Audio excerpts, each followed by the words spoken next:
Hey guys, welcome back to Advanced Elements. I'm your host, David, and along with me is my two co-hosts as usual, Nathan and Christian, also known as Roxas.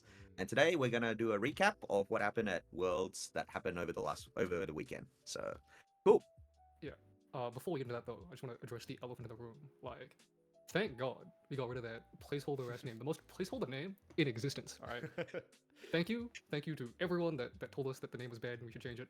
Yeah. To be clear, we all knew. Like, it's an obvious placeholder name, but like, yeah, we just wanted to start with A something. city, the game we play, perfect. Honestly, like people have no idea how hard it was to come to any agreement about the name of the channel. Like it's not like we made the channel like recently and thought of a name recently. It's just like we've been thinking about a name for like how long? Like at least like 6 months.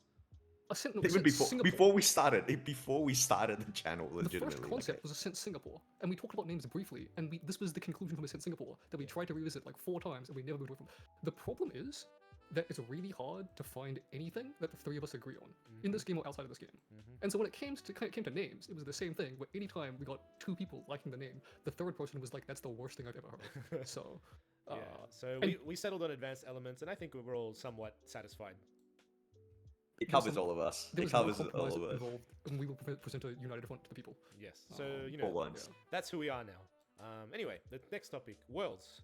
So Yeah, Well, so we'll start off, I guess, with Gauntlet, right? Because that happened the day before Worlds. Mhm. So, for people who don't know, Gauntlet is a 32-man event, and the top 16 of that event will be participating in Worlds. So, and 4 didn't make it. the I heard? format. yeah, 4 people didn't show up, so they got invites, but your flights aren't covered for, your spots don't get handed down if you're not going, so they just aren't there. So 16 out of 20 people made it. From what I can see here, though, 50% of the player base was from the USA, which makes sense. We had 1 Australian. Good on you, Min.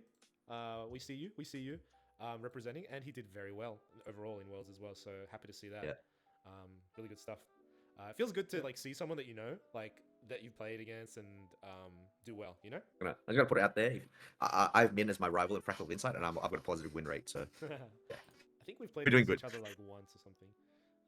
But yeah, we've got I think 4 times. Australia, Hong Kong, Philippines, New Zealand, Canada, Singapore, Taiwan, and United States of America. It was pretty cool. Interesting to see some of the gameplays there. Yeah, top level players are always a really good time to watch, because you know everything's quite clean. Yeah, I watched every game from this World, the Gauntlet, all of Swiss and Top Cut, and it's been, I think, if I really strongly recommend go watch them, especially if you have someone to watch them with. Discuss a lot of lines that people are going for. You know, not every gameplay is perfect, but these are some of the best players in the world, and it's some of the best gameplays that you will have recording of. So definitely recommend checking them out if you want to improve your own gameplay. Look for different lines, discuss all these different lines that are available, and yeah, it's some of the best way to learn the game. Yeah. Now, unsurprisingly, the element with the most showing was water at 46.4%, and wind not too far behind at 32.1, and then fire at 21.4. No norms, so no slimes. Sad times, guys. Sorry, David. But yeah, like as we expected, Genbu was super popular, showing at almost half the decks. And let's just see if how right and how wrong we were about our calls for which decks would show up. I mean, for the most part, so this is the Gauntlet, and we were predicting the final event. Oh, For yeah, the most true, part, we're pretty on the money. There's a bit more like Except for one big no show, I would say. Which one? yes. So there's no fractals in Gauntlet at all. Not a single There was player no- played fractals. Oh shit! I just realized that. Oh my god, no fractals. Zero fractals, which was like Like that is Kinda like a bit of a big shock. surprise to me. it was I a bit of a shock. couldn't believe it. Yeah. And most of the players that we thought you would probably associate with fractals, which is probably team True Champion Gaming, or what's called Main Deck that qualified. We thought they were all gonna be playing fractal. I'm pretty sure most of them switched to Genbu. Like I know Terry and all of Isaac Main Deck both played and Genbu. Champion are on Gembo, yeah. Mm. But I Yeah, mean, look, this so- just means You called the it, Distant David. Fractal ban worked. The Distant Fractal ban worked, and Yeah. fractals suck Yeah. now. Well, I think That's it was what it more is. strategic that like, oh, we don't want to show people. We want to show people that fractals are dead.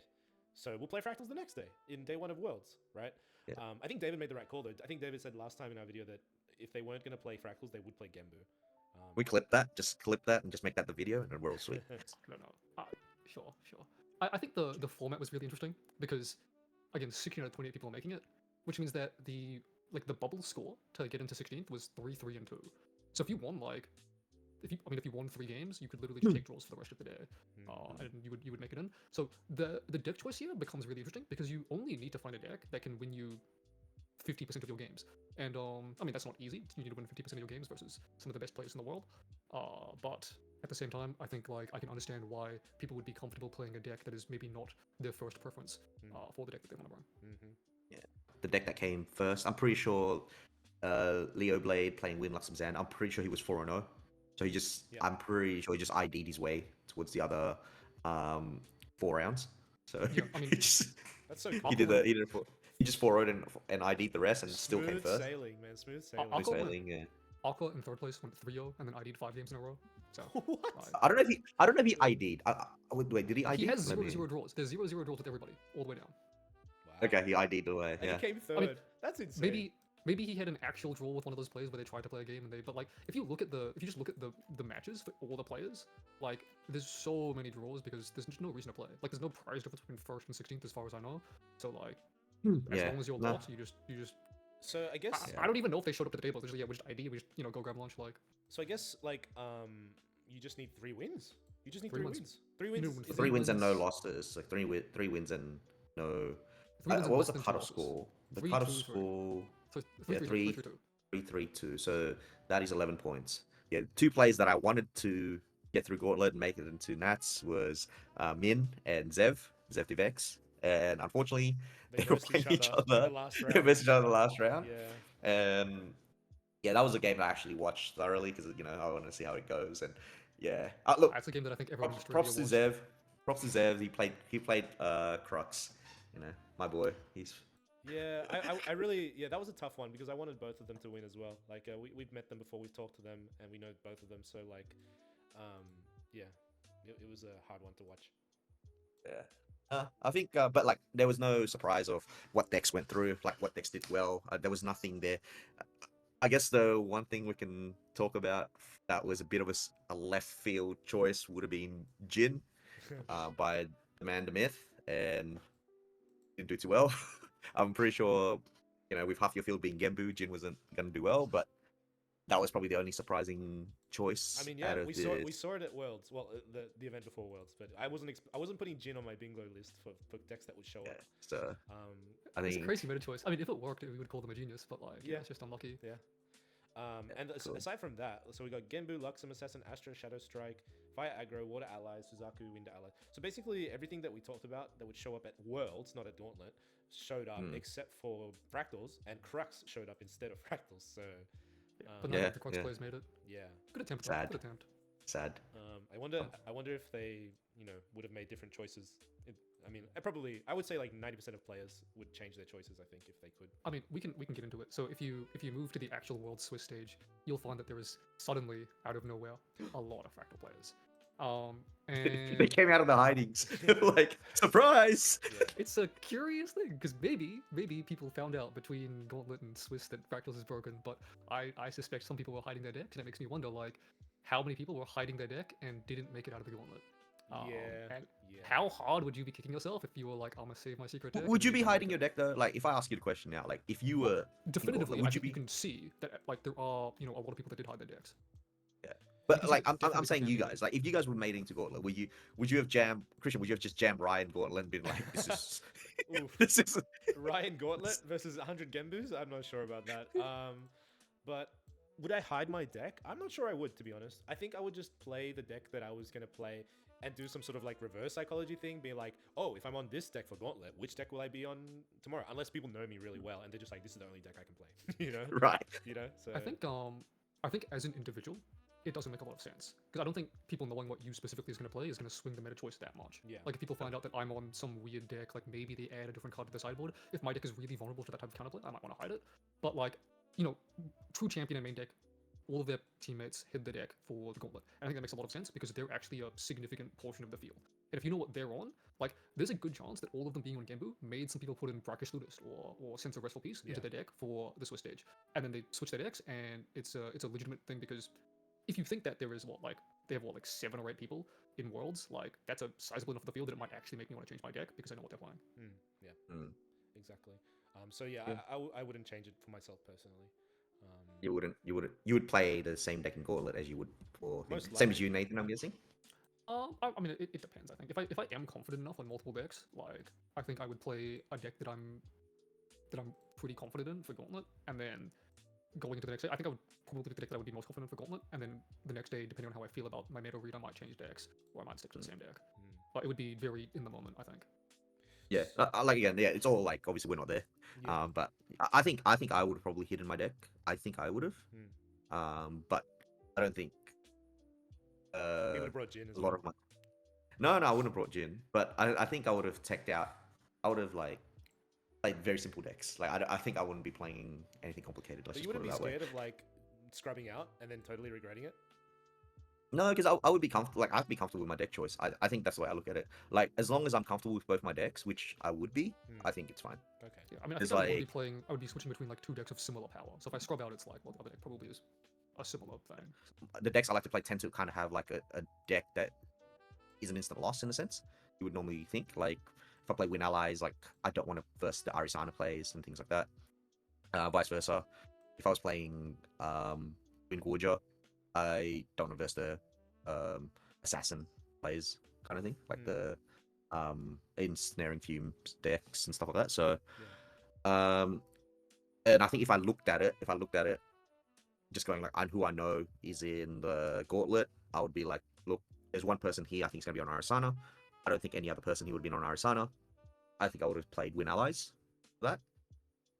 And then if I make it to Worlds after that, I think I would be switching to Win Gorger because I think because there is no fractals, fractals will appear, and I'm more comfortable playing Win Gorger into fractals than Win Allies into fractals. I like the Genbu matchup, but you know, some people think Genbu's favored, but I think I don't know. It's a Sydney take, I guess. Sydney people take that. That's why we're Genbu- here. Genbu loses. That's why we're here, and they're at Worlds. You know? They're over there. There was an equal showing of water and wind at the top cut of Worlds, which is very interesting. I'm surprised that people brought Fire Aggro. Like we did talk about it in our predictions, how like Fire Aggro is a deck that can win. It's just like if you verse a lot of people who know how to play against it, it becomes a lot harder. So Fire Aggro is a top cut change, right? So they can change their decks going into the top 8. Yeah. So they weren't playing Fire Aggro. They switched it for their specific opponents because they were expecting other people to switch or whatever reason. I actually think it's a really, really interesting read. If you look at the top cut lists, almost no one is playing Terrafring. That's not the Fire Aggro players. And when people aren't playing Terrafring, I think Fire Aggro with like opening Arthur is a fantastic deck. It is a little bit of a weird thing. Like I would say, no Terrafring within your main or sideboard, but you know. So if we like, let's just look at the top cut, I guess, because Well, before we get into it, I want to go you over want to get like, there. Yeah. I want to go over the Swiss stage format changes. So they did some changes to the format. For one, that the rounds went to 70 minutes rather than 60. I believe 70 minutes plus overtime. And they changed draws to be worth 0 points. Right. So you can see this event. There's very, very few draws because draws are worth 0 points. And in fact, there were actually no draws because the way they did it in the system is that if you had a draw, they gave you a double loss. And then Is that just for this? Is that just for this, or is it? I don't know if it's an ongoing thing or if it's just for this, but this was the rules for Worlds. And then the other thing they did is they changed the overtime rules so that once you get to turn 3 or 5 minutes, if you hit 5 minutes, the stack or current combat that is going on has to finish resolving. So the stack has to be empty, and there has to be no combat ongoing for the game to actually end. When you say no combat, you mean a specific attack by an ally, right? Not like a turn. Attack or like ally attack or champion attack or something. So if you play Shadow Strike, like if you play the Shadow Strike card and then they say that's time, you have to wait until this entire combat resolves, I believe, Sure. before the game actually ends. Sure. Before time gets called, just tap and play your Scry Disguise. Just tap like, all right. Yeah, play Scry Give me- Disguise. give me, like- Let me think now. Give me 7 minutes. Let me think. I'm curious as to how long you can push it, and like apparently, like I believe it's like the full stack has to resolve. Like both players can interact all the way because they don't want to have anything where it's like, oh, the stack has to resolve, so I play Shadow Strike right before time, and my opponent can't play Veiling Breeze in response because time is called. Like both players get the interaction, so he's allowed to respond. But that means that both players keep responding until the stack clears. So that can like, I've seen some stacks take 10 minutes to resolve. Like. I don't know Imagine how long you that. can push Imagine it, they but- say. Imagine they say it's like the last card you play. That's the last card in the stack. I'm gonna wait until 1 second to Shadow Strike. You cannot respond now to your Veiling Breeze. Well, that's why it's like it's hard to resolve any other way, right? Because like either you resolve the whole stack with both players being able to resolve, or if you don't do it that way, then someone has the last window, right? Because it's like the other way is like, okay, well you play Shadow Strike, I play Veiling before you play your Incap, and then time is called before you play Incap, and it's like now I live. So That's pretty funny. But there's So no matter what, they have to do it. But they added an extra 10 minutes for that, I guess. So Yeah, I believe it was 70 minutes plus overtime. So I'm not I sure think what if that that's a was for. world, I feel like this is a worlds only thing. I don't think I'm not sure what they did last year. I don't remember it, but I don't see the whole like if you draw, you both like lose, pretty much considered like you've both lost the game, which is also a good thing. Like maybe, but if you want to play like decks like Luxem that can sometimes take a long time to finish the game, like this things could happen, right? So I don't know. Yeah. I feel like it's a worlds only thing. Alright, so just pushing ahead, I think one of the things that was a bit weird to me as a spectator for this event was at the end of Swiss, they did tiebreakers a bit differently. So they didn't do normally the breaker is opponent match win rate, or there's a few breakers in the system that you have, and they determine kind of like how hard your opponents were. And if you played against harder opponents, then you have a better record than other people that have the same record as you. But in this one, they played, it looks like, one more round of Swiss, where they did some off-stream tiebreakers, and I'm not entirely clear because I didn't watch it live. I was kind of scrubbing through the VOD because the time zone makes it really hard for us to watch it live. But yeah, it was just unintuitive to finish stream and not know who made top 8 or what was going on. It looks like what they did. So there were 8 people that were on the bubble between 5 and 12th place. So I think they did 5 plays 12, 6 plays 11, 7 plays 10, 8 plays 9, and the winner of those games went on to top card. But as a viewer, it was a bit confusing to me. So as a viewer, yeah, it didn't feel like a great experience. As a player, how do you feel about that? Well, I think if you were at, it depends which end you're sitting in, right? If you're 5th to 8th, you'll be very annoyed at that. But if you're 9th to 12th, you'll be like, ooh, I like this new I have a change. chance. Yeah. Yeah. I'm not sure. Again, this could be like just a worlds thing because there's a lot on the line, right? Like it's. Well, I also well, don't know, like, it's- when it was communicated to the players. Like, I assume it was well communicated to the players, but like, if I finished my 8th round and then they told me, by the way, you gotta go play a 9th round, like, I'd be pretty mad. But I assume that this was well established from the beginning. Would you be mad if you were? Would you be mad if you were 9th though, Nathan? I might be. I might have clocked off to go grab a drink. Like, I'm out of here. But in practice, it didn't change much. The only player who would have made it on the regular tiebreakers that didn't was Asuna. So the only player who made it was Korax, because Korax, I believe, beat Asuna, if that is how it played out. So the other 5, 6, 7 all won their games. So that means 11th would be Asuna, right? Because Korax right now is 11th and 8th. Yeah, so in fact, Probably, Korax yeah. is listed twice because of this weird breaker system where you finished 11th in Swiss, but officially he's 8th in the event. If you make top 8, you have an ability or an option to resubmit your deck list, so you have the ability to change your deck overnight. From what it seems, out of the top 8 players, 5 of them changed decks, and they are Bobo, Terry, Caben, Henki, and Korax. The other 3 players, Perfy, Min, and Guruthos, stayed with their choice. I'm not sure if they actually switch cards in and out, but their deck archetype stayed the same. I think you definitely make changes. Like, I don't think any deck would be the same. I think, like, based on the players that are in the top 8, right? You look at the players and you're like, okay, Korax is here. Caben, Henki the Goat is here. Like, these are players that you have a specific, like, play style or deck that they gravitate towards. So you're definitely thinking of building towards their play styles, right? I'm very surprised, though, to see that Fire Aggro Xander was the choice from the Team True Champion gaming crew. Well, for some of them. Yeah. So If none of the players changed their decks, it would have been 5 Fractals, 2 Gambu, 1 Wind Allies. And I think especially if you're like Team True Champion, or because I believe True Champion and main deck are working together, and you have so many people who are on the same deck in top cut together, like, I don't know, maybe you just don't want to play Fractal Mirrors all day and you want to get an advantage, or if you guys are still working together, talk it out. Seeing this format, I think was really interesting because it kind of showed me that it's really, really hard to win worlds if you're a one trick. I think one tricks have had a lot of success in recent seasons because this game has a lot of complexity. It's really, really hard, and you can play the same deck for a long time and get experience and learn a lot and become significantly better than other people on the deck. And so one tricks can do really, really well. But I think going into specifically Worlds Top Cut, where you can change deck lists, if you know exactly what deck your opponent is playing in the quarterfinals, like, it's really, really strong to tech very heavily for them and guarantee that you make the semifinals. And I think you can see that really, really clearly in Bobo's list, which is playing Tristan, which I think has a positive matchup versus Genbo. Min is his quarterfinals opponent, who, we all know has been playing Water Mill decks for a long time. You can look him up on Fractal of Insight and see that it's all Water Genbu, and even before that it was all Water Penguin Mill. No, it was Sylvie, like the Polar Depths deck. And so Bobo's list is running Tristan, which I believe is a good matchup, with Scatter Essence on the main board, with Sense of Restful Peace, with Brackish Ludist all on the main board. So he's really, really strongly teched for the matchup, and I think it's really, really difficult to beat that if you have limited options for the decks that you can run. Yeah. You could say probably the same as same for Guruthos. Like last season he was always on slimes, and I'm pretty sure this season he's been on fractals. So yeah, I agree with what you're saying there as well. And I think that did play into a factor. I believe because Mian's first round opponent was, like you said, was Bobo, who switched to Tristan. Guruthos's first opponent, I believe, was Kaban, who switched to Fire Xander. Terry again playing to Korax. That Korax will play most likely. It seems was either he wins Xander or Nico, Gembu, that kind of water decks as well. Henki played Perfy on Fire Aggro Lorraine, who seems to have a positive matchup into water fractals. So I think that did play a part of people switching their decks, definitely. Sorry for people who don't know. Pretty much what happened was Bobo switched from Fractals into Winch Tristan. Terry switched from Terry and Kaban switched from Fractals to Fire Aggro Xander. Henki switched from Win Lorraine to Fire Lorraine, and Korax switched from Gembu to Win Loxon. I'm actually curious though, even though look, we thought that main deck and True Champion was collaborating for this. Do you think that collaboration stopped at the top 8? Because it seems like the deck choices and things like that were all very different, right? Oh, like 100%. They might not even have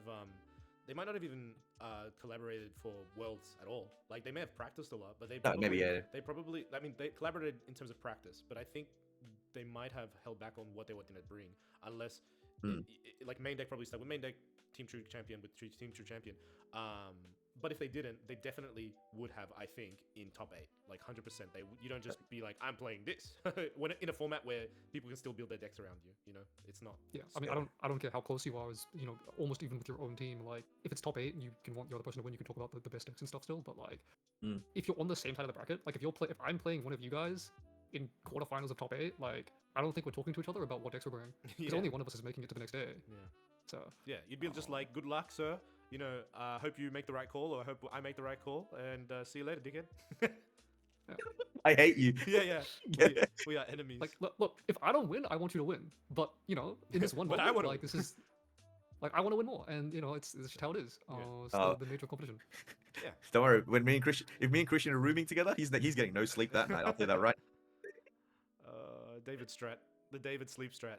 I think we've talked about most of what there is to talk about without getting into the matchups specifically. But just yeah. to put a bow on it, how do you guys feel about being able to change your deck going into Top Cut, generally speaking? Like, do you think it's a cool thing that we're allowed to change decks, or is it weird that you bring a deck for Worlds, but actually you only bring a deck for Worlds Swiss, and then you're allowed to change your deck, which isn't really a thing in any other event?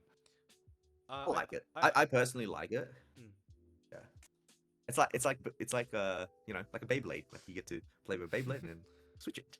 I mean, I like it as well. Anything that like makes the playing field like more unpredictable and more surprising. As an audience member, I think it's very fun.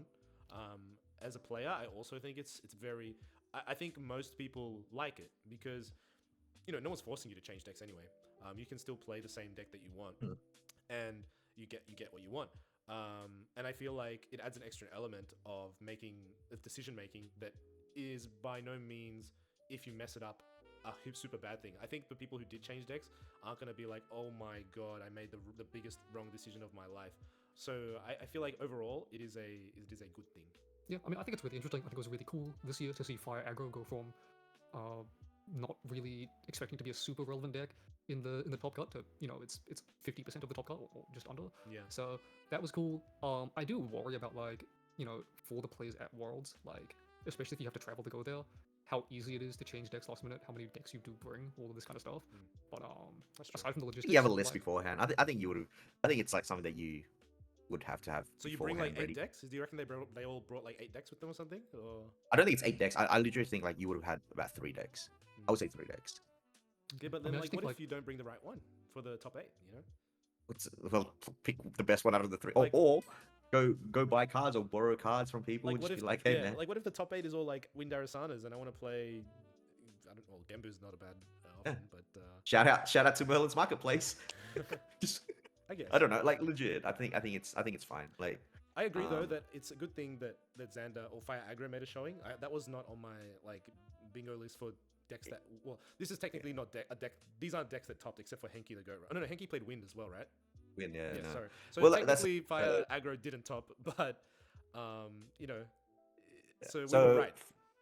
from our predictions of what we think wins Worlds, I chose Water Gambu. Christian chose Win Luck. Oh, sorry, Luxem Xana, but I think it was Win. And Nathan chose Winari. So me and you, no matter what, Christian, me and you were still alive. So, We're still here, baby. well, technically, if we're saying what actually made it to top 8, I was the only one that was still alive. But obviously, after the switch, we were both still alive. Okay, yeah, okay, fair. It wasn't, because changed, yeah. of course, yeah, he was on Genbu. That's so, true. Yeah, you're right. Yeah. Yeah. But like that being said, like even Nathan was close to his prediction as well, even though he didn't make top 8. He Bailey played against Genbu, played against Min, who we're pretty sure that's the one matchup that Ari doesn't want to see. Yeah, you don't want to see that one. So yeah, I think overall, I think what we predicted came true. Like Fractal's still a strong deck, still tier 2 in my opinion, but whatever. Yeah, I mean, Fractals is still a strong deck, and then also the other thing that we kind of said was Fractals wasn't going to win Worlds, even though it's a very strong deck. Yeah. And So, it turns out that six of the 8 players that made 5 of the 8 players who made top 8 were Fractals in day 1. That's the craziest thing to me, is that people weren't ready for it, or people that like were ready for it but not ready enough. Because the one thing that I would have thought going into this World is that I cannot have a bad matchup versus Fractals. But I mean, I guess that's not the consensus opinion. Yeah. Well, the thing is, if there was no switch, 7 out of 8 of the top 8 was water. That's crazy. So can we just ban Lost in Thoughts now, or like what's the can that card just go now? Or? That's gonna happen, right? Please don't not let that happen. Please let it happen. Well, I don't know. The next ban list, ban and restriction announcement is on the release day of DTR. So yeah. Okay, cool. Or as in Sydney, call it DTL. Is there anything else you want to comment on? Is there anything that surprised you? Anything that caught you off guard, or anything you want to make mention of? I guess what did you take out of Worlds? I guess. Is that what you're trying to ask? Like, no, just like any like random tidbits that surprised you. My surprising tidbit was I didn't see Brackish Ludist making such a big impression on the meta as it did. I'm looking at the top 10 most sideboarded cards, and Brackish Ludist was like 6th on the list. So the rest of them I understand. I just wasn't surprised. I mean, I was surprised to see Brackish Ludist up so high. Yeah, I mean, people seem to like Ludist more than Sensor, which surprises me, because Sensor has always been really, really good at shutting down those floating memory decks. And I mean, Sensor came in to see additional play in Top Cut. In Sensor, guys, you gotta play Sensor. Sensor's so broken, man. I don't know. Like, I'm just looking through it right now. The top 4 people the top 4 all ran Sensor in the main board. Yeah, it's like absolutely necessary. And then David mentioned this to me pre-recording, but basically. In a game on stream, it was Caben versus who, David? It was a Fractal player essentially, but this is when he was playing Fractal. So it was. I'm pretty sure this was before Top Cut. So I'm not 100% sure who he versed. But basically, the play stays the same. You verse a water deck. Essentially, the first turn play. If your first turn play is Sensor, the water deck is gonna have a bad time. Like, just get out Sensor on turn 1, and you're good. It was something we played. I mean, especially for deck cares about board control. So like, Christian and I both played an allies adjacent deck. At Nationals this year, and when you played against both Genbu and also Fractals, you would just go Sensor turn 1, because the only way for you to lose board control is if they play Frost 1 Paladin, and if they can't play Frost 1 Paladin, you just win board. Yeah. And if you care about board, it's just the easiest way to guarantee that you get it. And a lot of these decks, like Fire Aggro, like their lose condition versus Fractals and Genbu is when your opponent draws 2 Frost 1 Paladins, and so when you just go Sensor, you can turn it off. I actually was watching, I believe it was Caben's game versus I think it was Guruthos in quarterfinals, and he goes, when he went first, he went Sensor when his first materialized, but then when he went second, he went for, I think it was Poison Dagger or a different, like maybe it was GCR, an aggressive materialized, because his opponent already had, I guess, 1 turn to use floating. So I thought that was interesting as well. Did he win that or lose? I think he beat lost Guruthos. the second game. He lost the second one. He won the match, but I think he lost the second game. So he lost the game that he didn't bring out Sensor on turn 1. I think so. I could be wrong about that though. We need to double check it. I'm very curious about the stats behind bringing out Sensor turn 1 as opposed to not. But yeah, I mean, going back to your point on Ludist, I think Ludist is really good if you're going first and you draw it in your opening hand. And otherwise, I think it's pretty mediocre, because if they are able to, if they draw Frost 1, like, you've already passed that point of the game, and they can kind of just clear the Ludist pretty easily. Yeah. But if you do it before they play the Frost 1, before they're online, then, you know, obviously it can be really good. But I just think I mean, Sensor is so much more reliable, and I prefer it over Ludist. Yeah, I mean, like, I think this was something that we kind of for once we agree on something. Like I guess I think before at Nats, I believe everyone in our testing group main Sensor if they played a deck that can play Sensor. So Yeah. I'm pretty sure they mained it, except for myself. No But I had it regrets. myself. No regrets making it. Yeah, no. But that was Not interesting. like Yeah, obviously. this Sensor seeing play kind of made me a little bit happy. Just kind of say like, yeah, that's kind of cool. Yeah. Yeah. What was my one? I think my one that surprised me quite a little bit was True Champion switching to Fire Xander. I think that kind of surprised me a little bit. Mhm. I guess if you're reading the room, like reading the meta, I guess it makes sense. But I didn't think that Fire Aggro was gonna make a showing in the finals. That's probably Yeah, what I was gonna. one of the things that I'm really, really curious about is if they knew that a lot of these players weren't going to be running Terraform. Because it's so strong when people aren't playing Terraform, I think. Like, the amount of times I see these guys just play, like, Mortal Arthur, and your opponent doesn't have Terraform, and it's like, well, on the next round he's going to play 3 allies and hit me for a bunch of damage. It's, like, really, really hard to get around. Like, it gives them so much things to do. But when you have the Terraform for that turn, like, you can kind of survive the Arthur turn, kill the Arthur on the next turn. It gives you so much more to play with. Anything else that surprised you, Nathan, or no, nothing much? I mean, from a broadcasting perspective, I think the way that the production team ran the event was really, really good. Like watching the streams, even though I didn't watch all of the streams, like just seeing how it was run. Like all of the quarterfinals were done on one day, and then they had Champion Sunday, where they ran the semifinals and finals, which means that if you made quarterfinals, like all 4 quarterfinals were streamed, so we have a bunch of things to watch, which is great. And then the way that spoilers were worked in and stuff, I really enjoyed it. Yeah, I will say though, the side events, like when they had like mini games and stuff with casters and other players, it was fun to watch. It was really fun. But please get a bigger couch for them. Like seriously, it was just so funny. Like watching 4 dudes packed in like sardines on a couch, just like this. It was just please, poor guys, give them some room. This is a trading card game where being in close proximity with bodies is not a beneficial thing. But yeah, I guess as a closing statement, I guess congrats to Bobo or for winning Nats. I mean, not Nats. This is not Nats. This is Worlds. Congrats to Bobo for winning Worlds. Good job, awesome. It was a good game between you and Terry in the finals. Thoroughly enjoyed watching those 5. Like, I would say I gotta give him a shout out as well. Like, how are you? Like, imagine how you're feeling playing the finals, 2 games down against Fire Aggro. Like, that is insane.